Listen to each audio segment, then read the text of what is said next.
ദുബായിൽ സന്ദർശക വിസ മാനദണ്ഡങ്ങൾ കർശനമാക്കി അധികൃതർ. വിസ ലഭിക്കാൻ ഹോട്ടൽ ബുക്കിംഗും റിട്ടേൺ ടിക്കറ്റും നിർബന്ധമാക്കി. ഇത് സംബന്ധിച്ച് അറിയിപ്പ് ലഭിച്ചതായി ട്രാവൽ ഏജൻസികൾ അറിയിച്ചു.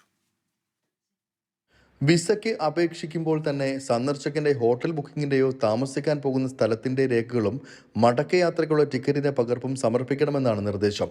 നേരത്തെ എമിഗ്രേഷനിൽ ആവശ്യപ്പെട്ടാൽ മാത്രം ഈ രണ്ട് രേഖകളും കാണിച്ചാൽ മതിയായിരുന്നു. എന്നാൽ പുതിയ നിർദ്ദേശപ്രകാരം ടൂറിസ്റ്റ് വിസയ്ക്ക് അപേക്ഷിക്കുമ്പോൾ തന്നെ ഇമിഗ്രേഷൻ വെബ്സൈറ്റിൽ ഹോട്ടൽ ബുക്കിംഗ്, റിട്ടേൺ ടിക്കറ്റ് രേഖകൾ അപ്ലോഡ് ചെയ്യാൻ ആവശ്യപ്പെടുന്നതായി ട്രാവൽ ഏജൻസികൾ വ്യക്തമാക്കി. ഇത്തരം രേഖകൾ സമർപ്പിക്കാൻ വൈകുന്നത് വിസ നടപടികൾ പൂർത്തിയാക്കുന്നതിന് കാലതാമസം ഉണ്ടാക്കുന്നതായും അധികൃതർ അറിയിച്ചു. ഒരു മാസത്തെ വിസയിലെത്തുന്നവർ 3000 ദിർഹം കറൻസിയായോ ഡെബിറ്റ് ക്രെഡിറ്റ് കാർഡുകളിലായോ കൈവശം വെക്കണം. ഒരു മാസത്തിലേറെ രാജ്യത്ത് തങ്ങാനെത്തുന്നവരുടെ കൈവശം 5000 ദിർഹം ഉണ്ടായിരിക്കണമെന്നാണ് വ്യവസ്ഥ. സന്ദർശക വിസയ്ക്ക് അപേക്ഷിക്കുന്നവർ ശ്രദ്ധിക്കണമെന്ന് അധികൃതർ വ്യക്തമാക്കി.